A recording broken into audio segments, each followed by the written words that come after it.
We have some shocking news about genetically engineered foods, also referred to as GE foods or GMO foods, genetically modified organisms, where the species are mixed and the genes are swapped, producing foods with unknown adverse effects. And they're used in foods to kill the insects and also to kill the weeds. Right. Let's take a look at how this is done. Basically, when you're making a genetic change in food, we're using viruses to carry portions of a DNA, portions of genes, that will substitute into the ordinary or the normal genes that are in the plant. And when that happens, it has properties like killing pests or by killing weeds, and it can make a big difference in the environment.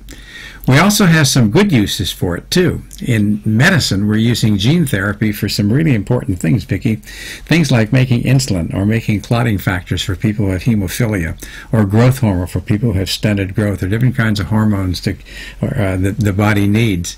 It also can help with things like cystic fibrosis and Parkinson's disease and sickle cell disease. So there are a lot of positive things. In medicine, that's necessary if we're going to help people. But in agriculture, it's not necessary, and it's setting the stage for some rather grotesque things that we've been experiencing. Well, there was a French study that was done recently, and this is what everybody's just so horrified about.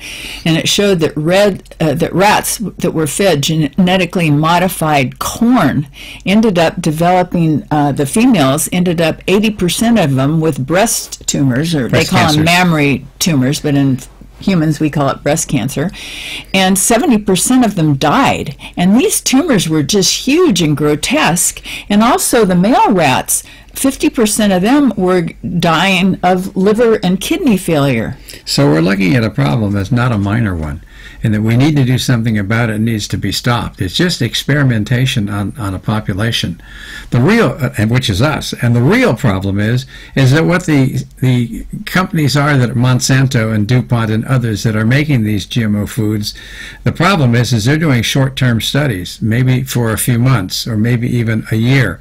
But when you're looking at these rats that have a lifespan that's much shorter than ours, and you're feeding them at least 20 or 30% of GMO foods, these are the kinds of things that happen. So later in life, we're going to find out what that does to us, and we're probably going to have a surprise. This is why it's so important to pay attention to the animal studies, because for us humans, we've only been eating genetically engineered food for about 10 years, I guess. Right. You know, so it might take a whole generation before we start seeing these grotesque effects. Exactly. And unknown effects. So right now, we're the lab rats.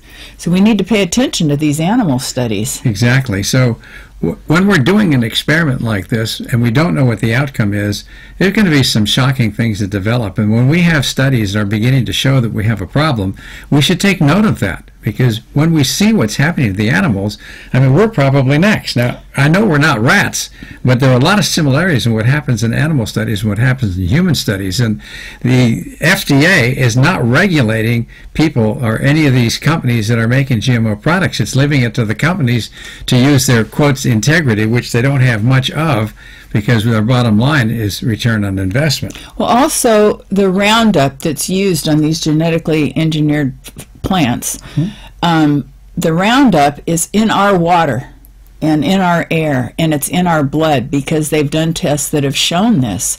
And the amount of Roundup that they gave to the rats compared to the amount that's considered a safe level in our drinking water, and it increased their risk 200 to 300% in these large tumors, malignant tumors. Right. So it's time for us to take note of what's happening. We need to change the laws that we have. There's a Prop 37 that's on the ballot in California to try and say no to GMO foods, at least without telling us what's in the foods. Well, you want to vote yes on Proposition 37 because that's for the labeling. Exactly. And when you have these companies spending millions of dollars to try and pass them and make it legal for them to not even tell you whether or not a food is GMO or not, is really a terrible thing. Now, if they really believed there wasn't much of a risk from what they're doing, they wouldn't do anything about it. But if that's not the case, then we've got a real issue. Well, there's a huge conflict of interest with Monsanto and the FDA.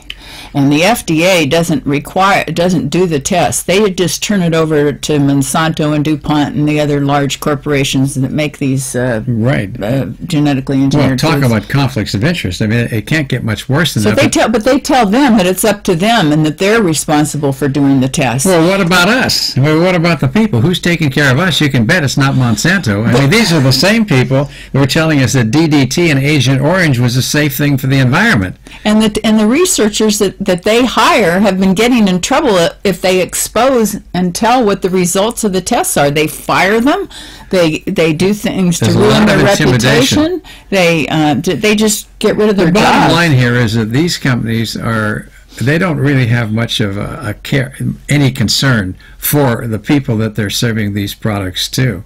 And we have to use our own common sense. And of course, if we vote with our dollars, meaning we don't spend money on genetically engineered foods and foods that have a lot of pesticides on them, we're going to be changing the marketplace for what these companies can get away with.